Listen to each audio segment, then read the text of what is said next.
The office ones only ring like 3 times.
You ready to begin?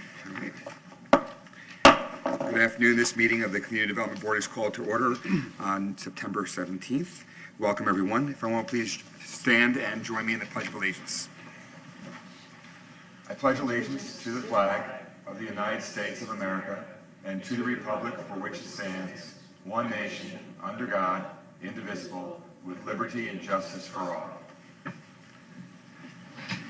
This board consists of 7 members and 1 alternate who are appointed by the City Council and serve voluntarily. I am Michael Butskas, and I will ask the other members and the staff to introduce themselves, beginning on my left. Mary Lau.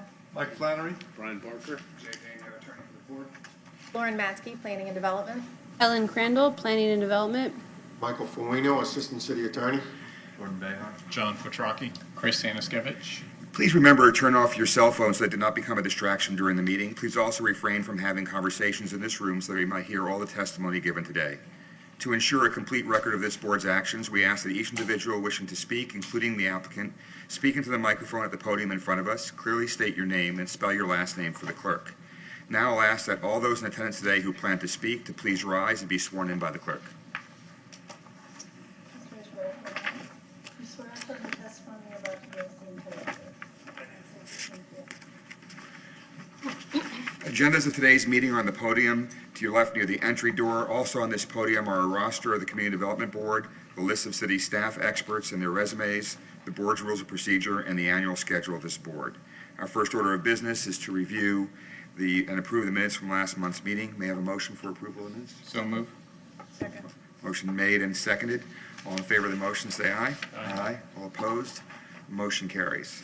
Next item on our agenda is citizens to be heard for items that are not on the agenda. If you're here today to speak on a matter that is not on the agenda, please approach the podium.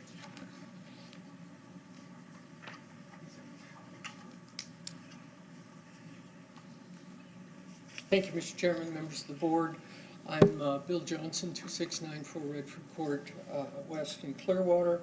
I'm also the government liaison for the Clearwater Neighborhood Coalition. I speak today to follow up on your July meeting. At that meeting, you made suggestions for improving the quality of the public input process. I commend you for that direction. Your June 25th meeting was very long. You were very generous with your time that day, but as you discussed in July, the public's unfamiliarity with the rules and process were obvious. And so I wonder what the status is on that process. Perhaps you can respond later. I've also heard that you will be offering your community development board members some kind of training, or perhaps you've already had that. I would commend the inclusion of the video from the December 10th, 2004 CDB training session as an excellent source of information. In that video, the author of the code, Charlie Seaman, highlighted the objectives of the code: to be predictable, to lead to rapid decisions on the part of investments, to generate quality development, and to be operating in a redevelopment mode rather than a greenfield development. The last one resulted in what he called a unique code for the Clearwater's special situation, the existing redevelopment code that was developed in 1999. I'd like to share one unique aspect of that change, and that's the collapse of the multiple zoning districts into a smaller subset. And let's look at the tourist district as an example. There are two handouts that you should have. One is stapled, the other is a single sheet. And on the stapled sheet, I draw your attention to Code Section 1-106, the transition rules, and if you turn to the second and the third page, you can see that the commercial beach, resort commercial, and two categories were collapsed into the tourist zone, combined into one zone. Now, if you look at the single page handout for the tourist district, in the dark box in the center are the three old districts that were combined in tourism: the beach commercial district, the resort commercial 24, and the resort commercial 28. Highlighted on the green line, the maximum height in those districts were 35, 30, and 80 feet respectively, not including the bonus for the parking addition. So we're really talking about heights of 47, 45, and 92 feet. The new tourist district, however, if you look over on the right, in the flexible standard, you can go up to 50 feet, or for the flexible development, you can go up to 100 feet. So the question is, why would any code author in their right mind rezone an area that previously allowed only 47 feet to a bonus of 100 feet? Well, the video from that training session answers that question by saying the objective is to allow flexibility where it makes sense, both for the project and the surrounding area. Thus, the introduction of that section 3-914 that was so much discussed previously. Mr. Chairman and members of the board, we have areas of the city that need revitalization. Those areas were developed over the 100 years of Clearwater's history, and during those years, the rules changed as they applied to the new greenfield development as the city spread. So the application of a single set of rules in every place in Clearwater wouldn't be a good fit. Thus, the compromise that, according to Mr. Simon, was to add flexibility with criteria. Those are my comments. Thank you very much. Thank you. I do want to add just September with Mr. Daniel provide the training at his offices, and I think others have rescheduled other times perhaps, but there were 4 of us in attendance that day to kind of go through the procedures and the processes, and I know the staff is working on the information sheets, so hopefully that will continue, the process will continue. And did that include the example that I showed here? No, the training was more of a session in understanding the rules and procedures that we have in place. Procedures for the hearing? Yeah. Yes. Okay. So, got another opportunity coming up. Okay. Thank you very much. Thanks. First of all, has this been recorded? I just don't see it on the screen, is all. Yes, Pete got, Ian set up here the screens before he left. If I looked on the YouTube, I could find it. I mean, Yes, this is that. online, okay. This is being recorded. And just to be clear, the drawings and things and the designs were not discussed. It was like sunset laws and sunshine laws and things like that, and the code under which we operate.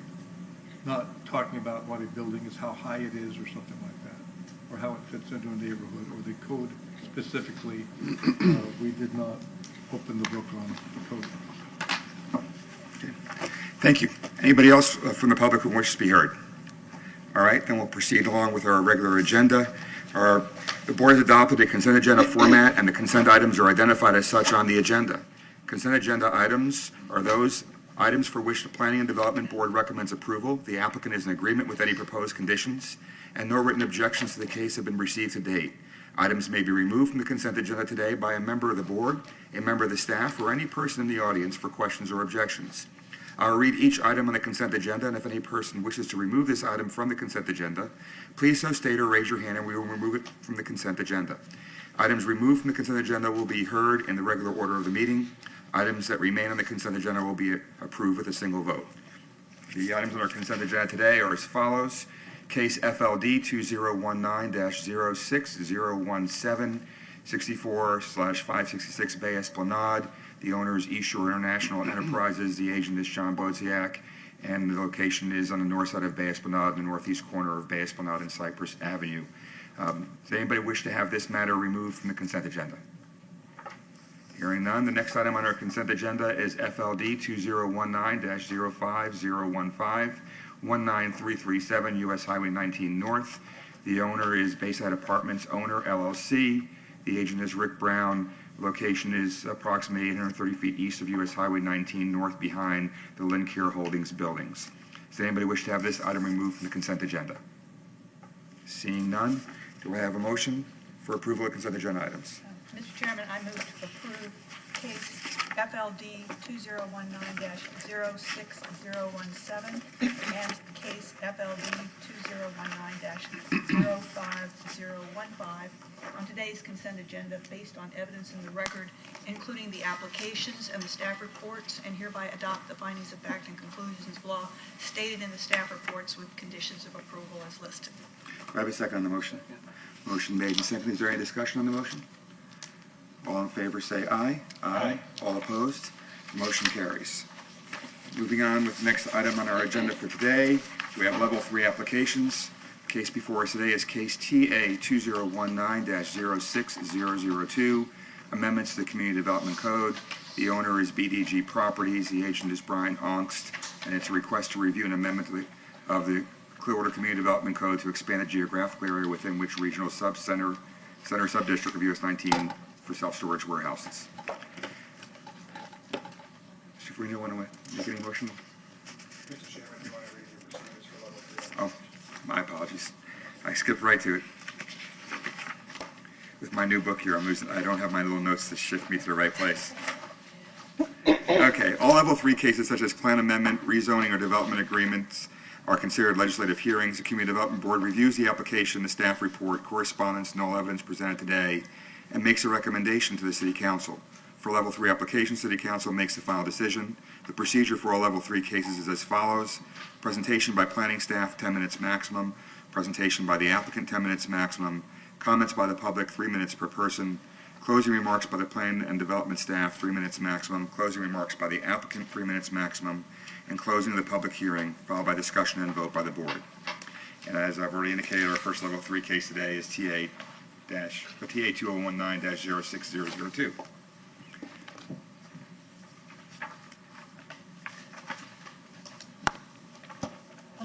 Which, would you like me to use this side or that side? Then I have stuff. I don't need it just yet.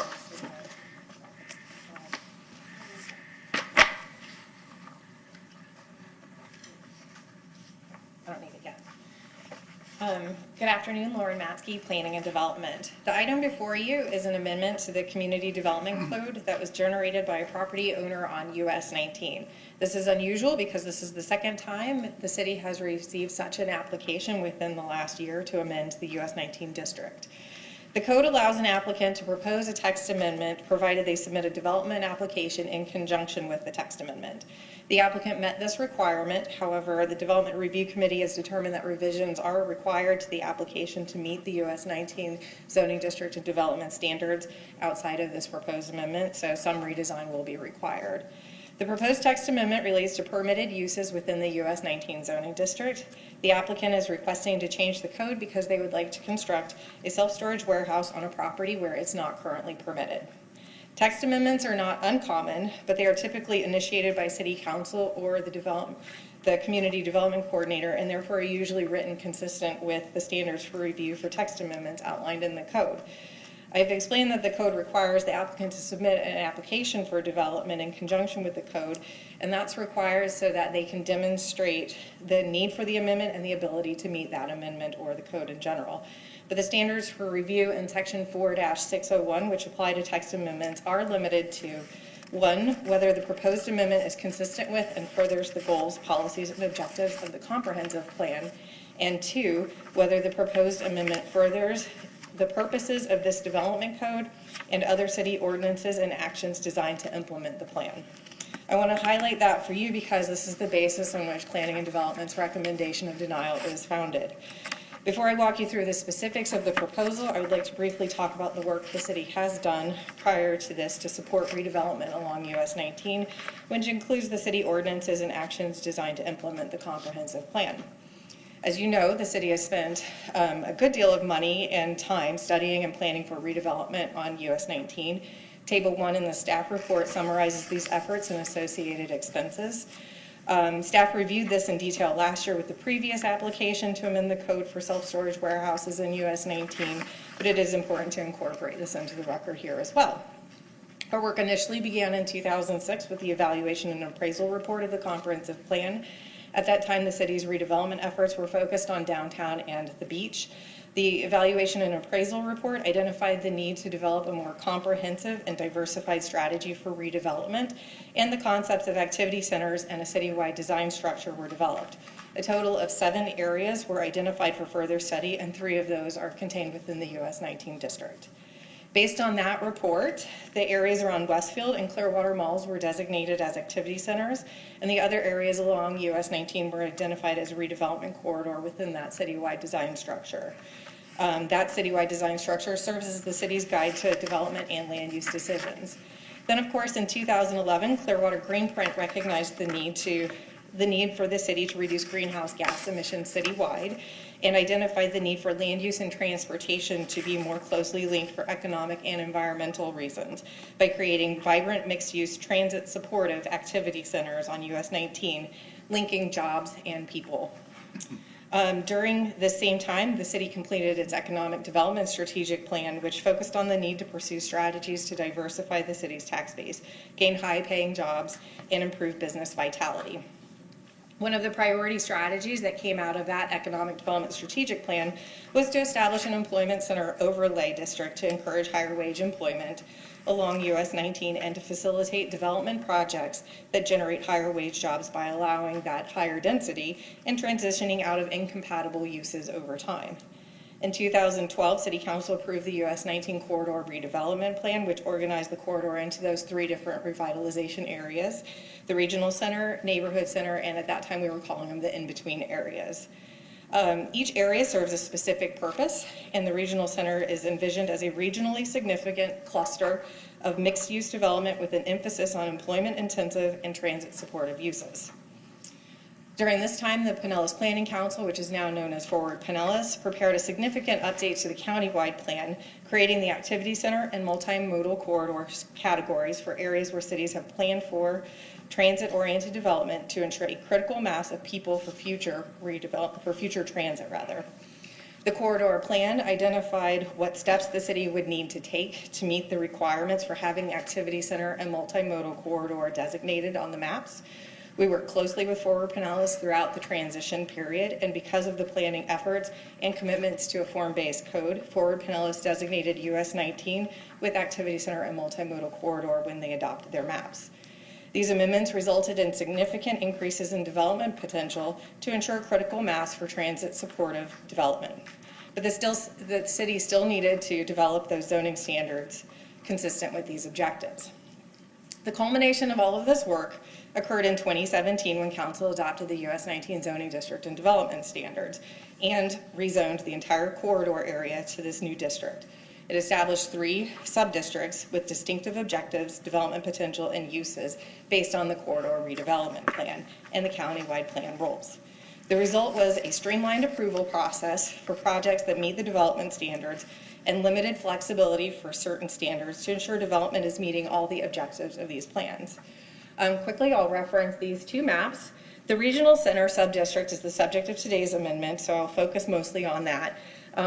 These maps show the areas that are governed by it. The dark blue is the regional sub-districts, and then you can see, I kind of zoom out just a little. I don't remember how. Well, at the bottom there are some areas that are corridor. This is the Gulf to Bay area, and the subject property is highlighted there. These are the city's most intensive activity centers outside of downtown Clearwater and are in place for employment-intensive and transit-supportive uses with an allowable FAR of 2.5 to incentivize this type of development. The corridor subdistrict, which I mentioned is kind of the goldish-orange area, is immediately abutting the regional center, and that allows the development at an FAR of 1.5. The subject property is only a tiny portion of the overall regional center. It is 1.13 acres out of almost 915 acres, but that does not mean this application is insignificant. I would like to walk you through the amendment. The applicant is proposing to revise section B-303A, Table 2, Use and Parking, to expand the area where self-storage warehouse is allowed as a flexible standard use in the regional center subdistrict. The proposed language limits the self-storage warehouse to parcels 1.1 acres to 1.2 acres in size fronting Seville Boulevard that existed on or before June 3rd, 2019. Only one parcel meets this standard, which is the property the applicant has under contract at 2611 Seville Boulevard. Self-storage warehouse uses in this expanded area would also be required to have 100% of the ground floor frontage and a minimum of 20% of the total ground floor area occupied by retail, restaurant, and or office uses not associated with the self-storage use. This provision is consistent with the amendment process last year. The proposed amendment would require access to all storage units from the building interior and would prohibit outdoor storage. These 2 use-specific criteria were also included in the amendment process last year. The same standards are included this year in an attempt to address or mitigate the inconsistencies with the city's plans and code inherent in the self-storage warehouse use. Staff recommends denial of this application because the proposed amendment is inconsistent with and in direct conflict with the goals and objectives of many city plans, including Clearwater Greenprint, the Economic Development Strategic Plan, the US 19 Corridor Redevelopment Plan, the Clearwater Comprehensive Plan, and the Community Development Code. Expansion of this use continues to negatively impact the city's plans for US 19 as implemented through the US 19 zoning district and development standards. The standards were adopted in 2017, and this is the second time a privately initiated amendment has been submitted in a single year. We acknowledge that the specific property carved out through this proposed amendment is not without development challenges. It is an unusual shape, it has a large easement across it, and it is on Seville Boulevard, which is not a major cross street in the regional center.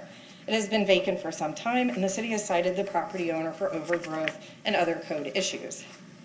But the Community Development Code is written to apply to more than 1 or 2 properties. Through the planning process, appropriate uses for each subdistrict were defined and incorporated when the US 19 zoning district was adopted. The planning process and the code itself provide certainty for property owners, the development community, and residents regarding the city's vision and expectations for future development in these defined areas. And as of last year, the regional center allows self-storage warehouses in areas where city council approved it. Those areas just don't include this particular property. This application would afford, did I go over?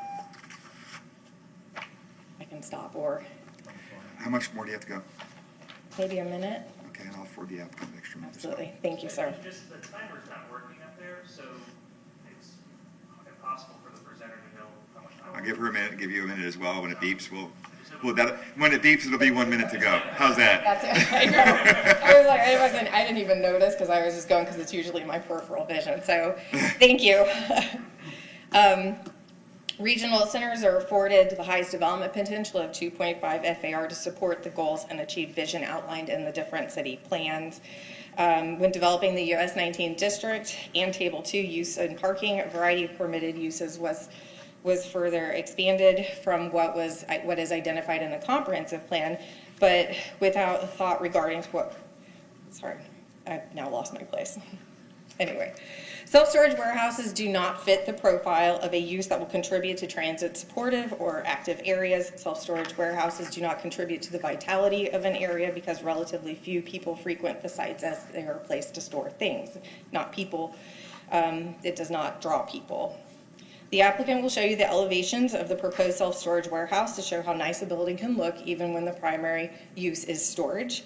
But that should not be a factor in your evaluation of the text amendment today. You're being asked to determine if expanding the location on which this warehouse use is permitted is consistent with the comprehensive plan, and would the amendment further the purposes of the code and other city ordinances and actions, and it does not. Thank you. Does anyone have any questions of staff? So Pat, I guess so we're consistent. If you set it for 10 again, when it beeps, then he'll know he's got a minute to go. Okay, yeah, she's like 47 seconds. Okay. I don't know if this is like not turned on or. The whole thing is out. Oh, it is? Okay. Okay, no worries, we'll figure it out. And hopefully we'll be 11 minutes and if you get the hook. I've had worse, so.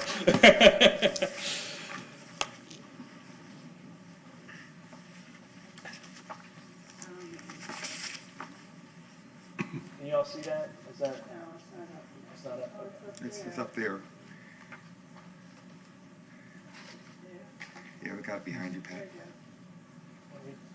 Yeah.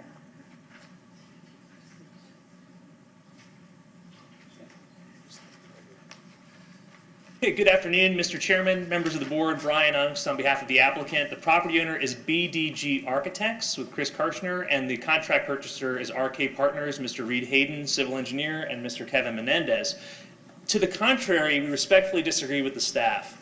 This text amendment will in no way inhibit or impair the implementation of the US 19 plan. On the contrary, it will facilitate the implementation of the US 19 plan as to this very, very, very, very small, very specific site. The encumbrances that were referenced in the staff report are so severe that there's no way that anything could be developed that's entitled under the current plan to the 2.5 FAR. And Mr. Hayden will be able to show you that what's being proposed, which is 3,000 square feet of retail, restaurant, or office on the ground floor, and an additional 3,000 square feet of office on the top floor, 6,000 total, is exactly what could potentially be developed there from a development perspective, but not from a market perspective, because the competitor across the street is Clearwater Mall. And this site is behind a 7-Eleven, and has not been developed and is not seen from the frontage of US 19. It does not front US 19. It's not visible from US 19 other than the street, the trees. This is the site, and I tried to mark it out with my pen. It is surrounded to the south and to the east with corridor. If this site had been in corridor, we wouldn't be here because self-storage is allowed. Self-storage is an entitled use in corridor without any active use, without any associated retail, restaurant, or office. So respectfully, if this one small, extremely encumbered site that makes up 0.02% of the entire US 19 plan area, 0.12% of the regional center, were orange instead of blue, go Gators, we wouldn't be here and we wouldn't be requesting the office and the restaurant and the retail. I want to show you a little bit of the pictures so you can kind of get an image of this. This is the site that's behind the 7-Eleven across the street from Costco. It is undeveloped. It's probably one of the only parcels in the regional center that's not developed, that's not owned by FDOT. This is a picture from Google Earth from the ground. You can see the trees. This is the other side of the site. And here it is from US 19. You can see the 7-Eleven here. And this is what is abutting the site, the rear of the 7-Eleven and the sanitation area of the 7-Eleven. We do have because we've heard from in the past when we went through the first text amendment about consolidation.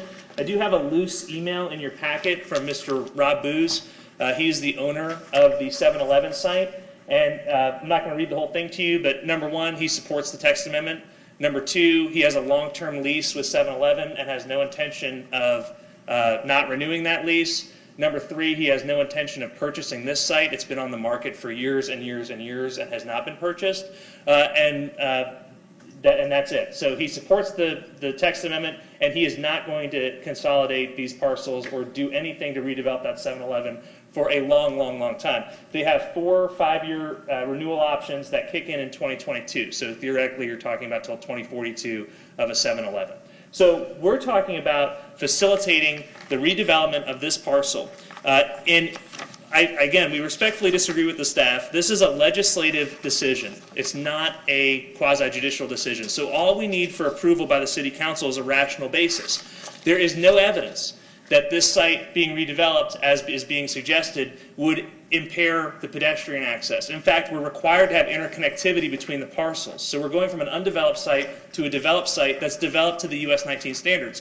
This board just unanimously approved the same project on the Denny's site, which is what we went through with the text amendment the last time with the city council, which was passed by the city council. And that project met each and every one of the design requirements of all of the goals and implementations of the US 19 plan. So there's no evidence that this small site, not fronting US 19, behind the 7-Eleven, would in any way impair pedestrian access to US 19, transit-oriented development, or anything along those lines. I'm going to turn it over to Mr. Hayden now, who's going to explain a little bit about why this proposal is before the board and the process he went through to determine to make the proposal.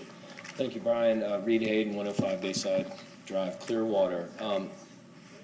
Reed Hayden, Haydon. So when we first encountered this site, we analyzed it for a number of different uses, all within the allowable uses. And we realized quickly it was going to be very difficult. There are a number of site constraints that Lauren went over, but we have a setback that's based on the US 19 plan. This is a street frontage type. We have the buffers that are required. This is a 50-foot wide utility easement for the city of St. Pete. Basically leaves you with only about 59% of the total site, which is already a very small site that is developable. In order to develop something that meets the envisioned FAR, the intensities within the US 19 plan, you would need to build a parking structure to meet the parking requirement. Just to give you an idea what that would be like, this red net hatching area, that is about the smallest possible, humanly possible parking structure that could ever be built. This one out here happens to be what the footprint of the parking structure on the north end of Clearwater Beach is. So we looked at this site, so ultimately parking is going to control use here. So we started looking at this site for retail. We sent this site out to about 36 different tenants. No one liked it, and reason being poor traffic counts in Seville, poor visibility from US 19, and too much competition from the other retail areas like Clearwater Mall. From a residential perspective, again, to build to the intensities that you would need for residential, you need a parking structure. That's not going to happen. Beyond that, its location and proximity to 19 is not very desirable for residential, nor its proximity to very intense commercial uses. So we looked at it for the sake of office, and this is just a reality of the market out there, and that is that there is a glut of supply. So just in our market area, we have 262,000 square feet of office available. That's an average occupancy rate of 73%. That's a 27% vacancy. That is not conducive to developing additional office. There's clearly a glut of supply in the area. Beyond that, again, you'd have to build a parking structure to accommodate the parking that office requires. So we decided to look at this as if, okay, let's look at what parking we can put on this site and determine how big of an office retail establishment you could develop it and compare it to what we're actually proposing. So currently we show on our site plan 18 spaces. If we really squeezed them in, we could probably add another 10 spaces. The total possible surface parking now would be 28 spaces. Based on the retail office parking requirement of 4 spaces per 1,000 square feet, we're looking at an ultimate, a potential build-out of 7,000 square feet. We're proposing 6,000 square feet. So we're only missing the mark by 1,000 square feet. It's only 14.3%. So we're building something that will allow us actually to build to the US 19 vision. It'll have the street frontage, it'll have the pedestrian access, it'll have the architectural access, it'll have, or design, it'll have the site design, and it'll have the intensities that are envisioned and encourage others to do so as well.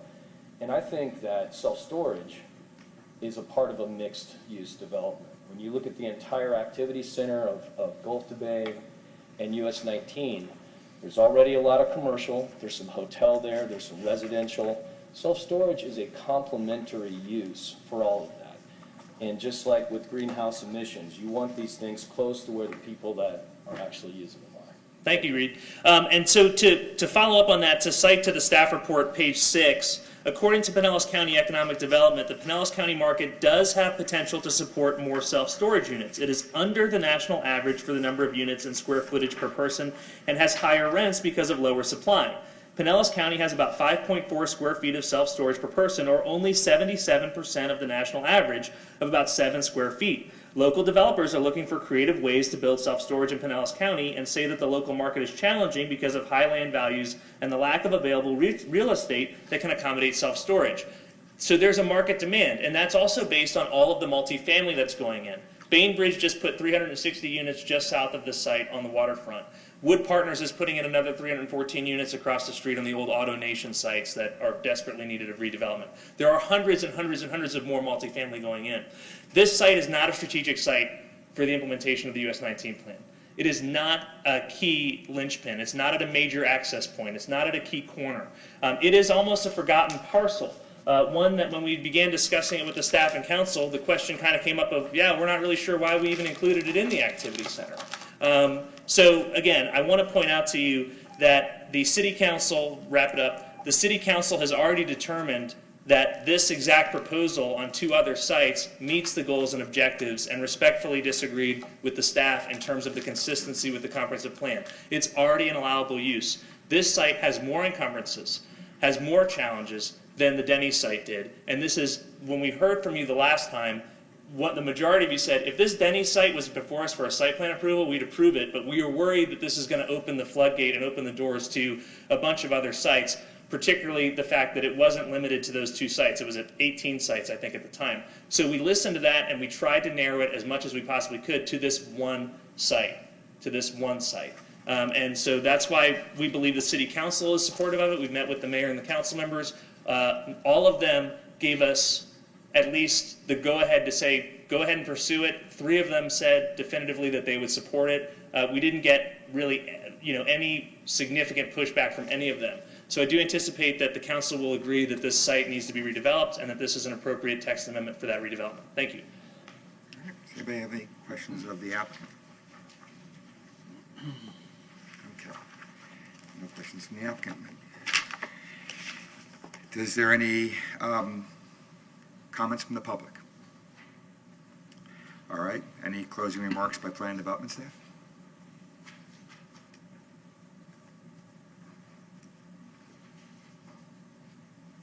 Would you mind reminding me how much time I have?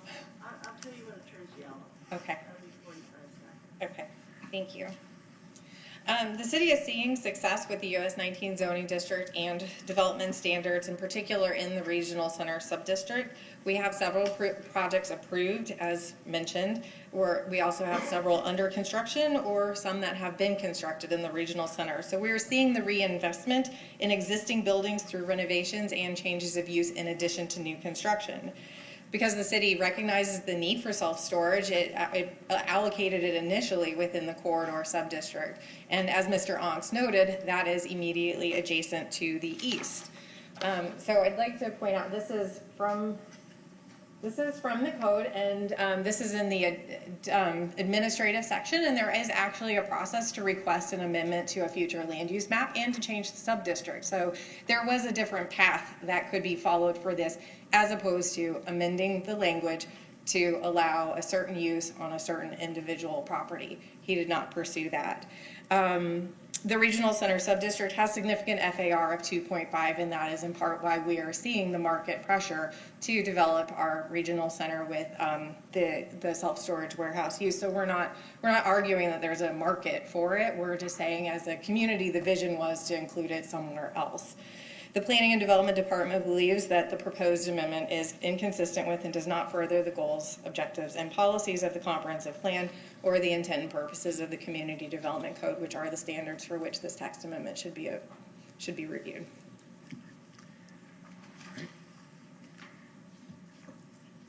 Thank you. Can we ask questions at this point, or do we want to wait till the end? Why don't we wait till he gives his rebuttal as well, or his final closing argument, then we'll ask any questions. Thank you, Mr. Chairman. So I just want to remind you that this site is surrounded to the east and to the south by the corridor district, which is entitled to build self-storage. It is severely encumbered, as the staff recognizes and recognized in our meetings, as the council recognizes in our meetings. It has a 50-foot wide easement in favor of the city of St. Petersburg for stormwater usage. To build to 2.5 FAR on this site, you're talking about 120,000 square foot. For 120,000 square foot of retail, office, or restaurant, you would need 480 parking spaces. That is clearly not ever going to happen on this site as it currently exists from a development perspective. So what we're talking about is an extremely de minimis, narrow text amendment, which is very similar to a land use amendment or a rezoning, as noted by Ms. Matsky. There's a different process for that, but this is very similar to that. I'd say substantially the same to that, in order to facilitate the vision of the plan, in order to facilitate the redevelopment of this site, which has not been developed, is one of the only sites in the activity center that hasn't been developed, and which has a history of code violations, which include people dumping their stuff in the woods, beer cans, presumably from the nearby 24-hour 7-Eleven. So again, this is not a strategic parcel that is going to make or break the US 19 plan. In fact, this text amendment, if supported by the CDB and the council, will facilitate the implementation of the plan, not impair or inhibit it, and will allow the owner to develop the property as it would be developed if it were simply orange instead of blue. And again, we've worked very closely with the staff. The staff actually suggested some drafting changes to make it more consistent. So I think the staff recognizes on page 6 that there are some minor modifications to bring consistency, and that the wording is a little better than the current wording. So that's also a benefit that's being proposed by the text amendment. Thank you. Before I close the public hearing, do we have questions? Mr. Bear, Yeah, questions, I guess, for staff, probably the easiest. Yes, sir. So you mentioned that there was other options as opposed to the code amendment. Is it possible to have this moved into the corridor district? As opposed to? We don't have an application in front of us, so, you know, in that regard. Is that a mechanism that's available to the applicant? Yes. Process? Yes, it would be a future land use map amendment because the future land use map designates as regional center or corridor as well. So it would be a future land use map amendment, and then instead of a rezoning, which is kind of the typical process that we're used to them going hand in hand, it would be a text amendment to change the subdistrict, because that resides only on the maps within the code.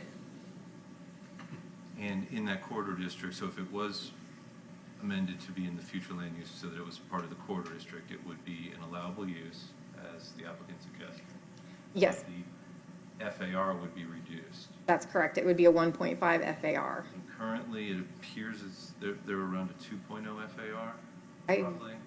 believe it's more than that. More I than think 2.5. it's I about didn't get the exact 2.3 or 2.4, but I'm going from memory. Okay, thanks. Would the staff have the same recommendation? I mean, if they took that route? I mean, I realize you didn't review that application, but I mean, Sure, I understand that. I think generally, that's a more appropriate process to have requested this. Like I said, amending the code for an individual parcel is in some ways, you know, it's not what the code is intended to do. So an application like that in a parcel like this, I think there could potentially be a compelling case for it through an appropriate process.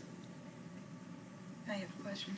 You made a couple of comments about referencing the fact that this text amendment was being requested with respect to a single parcel of land. My reading of 4601 says that's okay. Do you agree with that? It may be unusual, I think, was your first comment about it, but it's allowed under the code, right? It is allowed under the code. I would state that in my tenure here, we've processed several such requests, but the way they are written, they apply to any parcel within the district that was being amended. So it's unusual to write a code amendment specific to a parcel, especially utilizing the use-specific criteria. And I could provide an example if needed. I'd just like to be on record, I was contacted by the developer and by, I think, Brian Augst on the phone with private messages that we were not violating the Sunshine Act by doing that. I think it's perfectly legal to do that. And I do not think it had any change in how I would, not influencing how I would be making a decision. But what I didn't have is a chance to talk to the city about it. Now I had to call them up, and it's a very complicated issue of process versus the building. And what have we started up here when we're going over the hill and starting a change, when we change the process? How many are we going to get in the future? And I didn't have a chance to discuss that with you one-on-one, also not on the Sunshine Act. The only time I can talk to you now, we're on the Sunshine. Yes. So I have to ask stupid questions in front of everybody. I don't like that. So I just didn't want to be on be on the record that those two occurred and some did not. And I do not really feel comfortable without getting, I mean, this is really the first introduction to all the complexities of this thing. And anyway, that's the end of I'd like things to go the right way and be a standard way, and I thought we learned in our training that we're supposed to be saying if the code is, we're following the code, not deciding if a nice building is in a nice location. I think they're two different questions. Thank you. Does anybody have any other questions before I close? I want to get the questions out of the way so then we can deliberate amongst ourselves without anything else. Okay. I'm going to close the public portion of the hearing. And does anybody have any further comments, or does anybody have a motion on this particular matter on which we'll have discussion? Mr. Chairman, I do have a couple thoughts that I want to share. I've worried through this one a bit, and because I think I agree, and council has advised me that the previous case, the Denny's property, it doesn't set a precedent that any of these text amendment requests stand on their own and have to be considered by us as unique requests. And I decided in looking at this, because I appreciate what the applicant is saying about the difficulty of using the property, and the city code is overloaded with references to policies and goals of developing underutilized properties in the city. We have a lot of discretion on what we can do acting in a legislative role.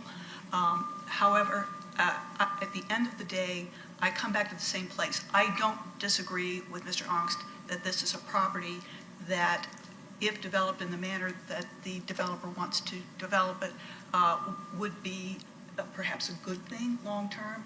But if I look back at the history, much of it cited in the staff report, the history of the creation of the US 19 plan, there was a tremendous amount of work done.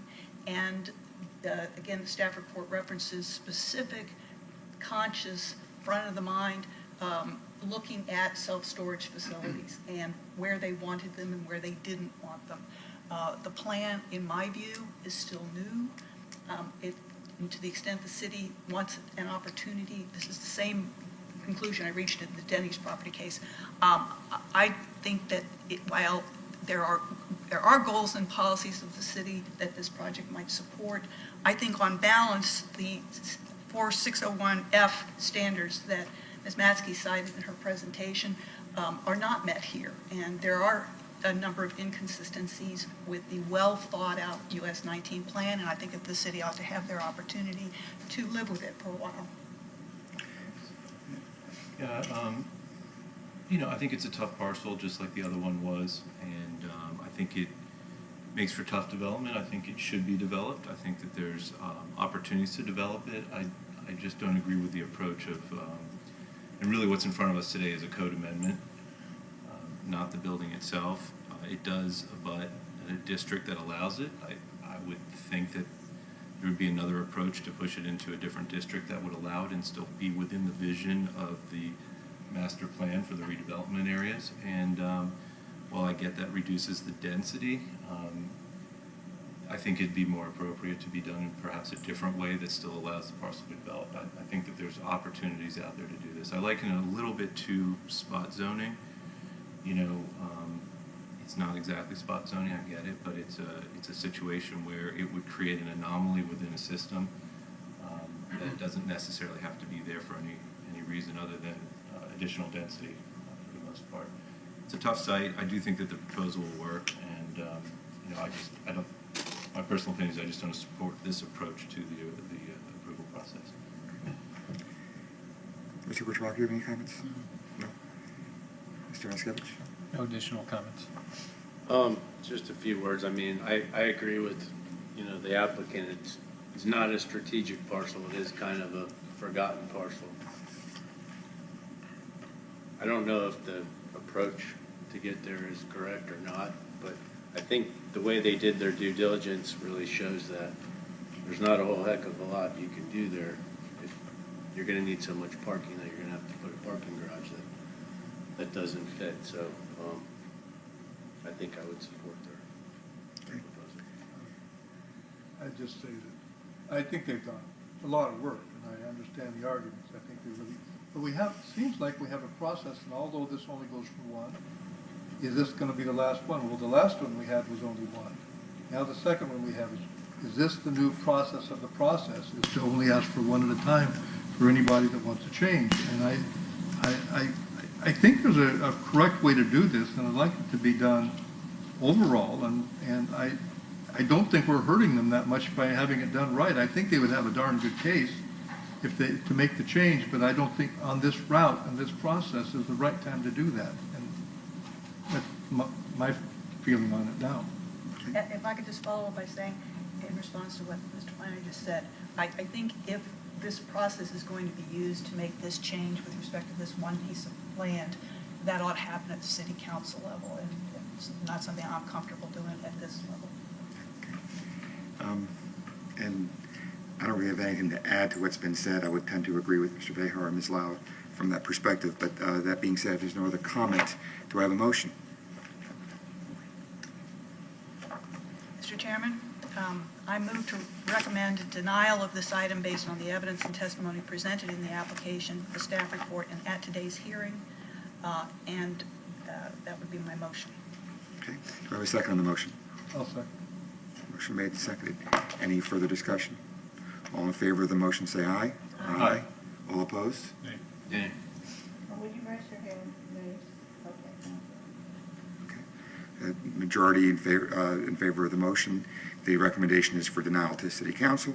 That concludes this matter, this hearing for today. Next item is director's items. Does the plan director or staff have any items for today? No? No. Okay. There being nothing else, this board is adjourned. Thank you.